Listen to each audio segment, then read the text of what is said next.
tips yang diterangkan di dalam agama kita dan para ulama kita untuk mengetahui seseorang itu baik ataukah tidak.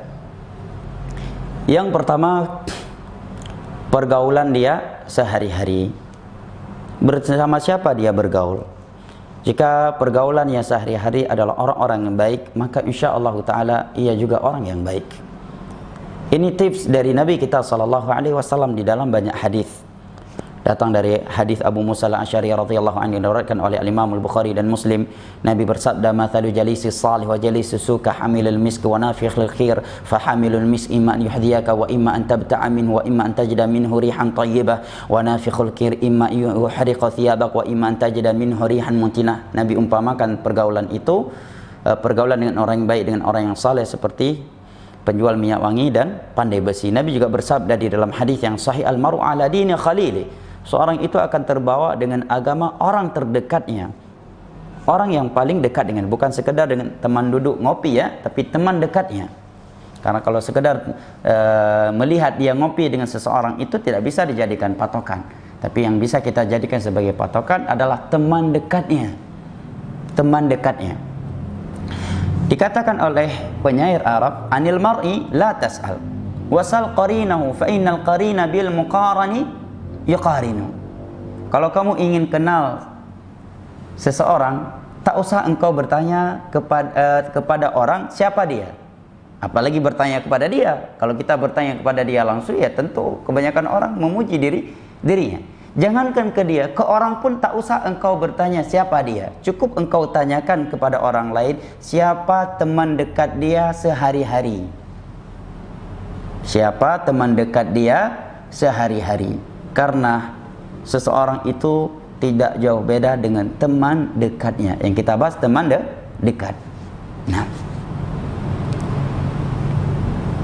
tips yang lainnya adalah melihat dia sering hadir di majelis ilmu agama, ya, di majelis ilmu agama, sering hadir di majelis kebaikan, menjaga salat 5 waktunya, ya.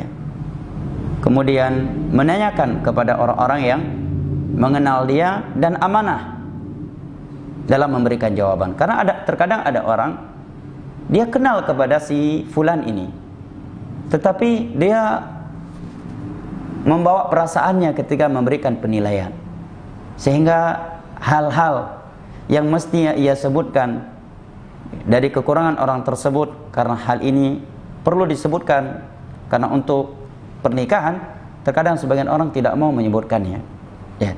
Maka ketika kita ingin menanyakan kepada seseorang tentang orang lain yang ia kenal, hendaknya orang tersebut adalah orang yang amanah, yang menyampaikan apa yang dia ketahui. Karena dalam hal ini diperbolehkan dan itu tidak termasuk ghibah karena maslahat yang sangat besar. Hal itu dilakukan oleh Nabi SAW ketika seorang wanita datang kepada beliau menyampaikan bahwa ada 3 orang sahabat ingin menikahi beliau, maka beliau menyebutkan adapun si fulan maka kekurangannya ini, si fulan kekurangannya ini, dan si fulan kekurangannya ini.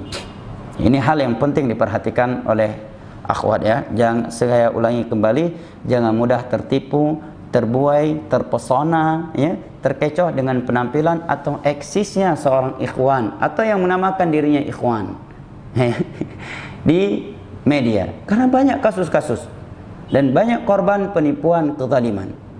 Ya. Ya. Jelas ya? Ya. Harus benar-benar diseriuskan sebelum aja. Sekalipun dia seorang ustaz. Sekalipun dia seorang ustaz. Ya. Ini perlu diperhatikan. Jangan sampai setelah nikah rupanya dia suamimu orang yang sangat dengki, dengki kepada ibu kandungmu, dengki kepada saudari kandungmu, ya. Bahkan dengki kepada dirimu sendiri, pelit, suka adu domba, atau 2-3 hari dia sudah menceraikan engkau. Rupanya yang dia inginkan dari engkau adalah duniamu. Setelah ia mengetahui kamu tidak punya dunia, dia pun menceraikanmu. Maka wanita sebelum menikah benar-benar, ya, mempertimbangkan, ya, dan mempelajari siapa laki-laki yang akan menikahi dia tersebut.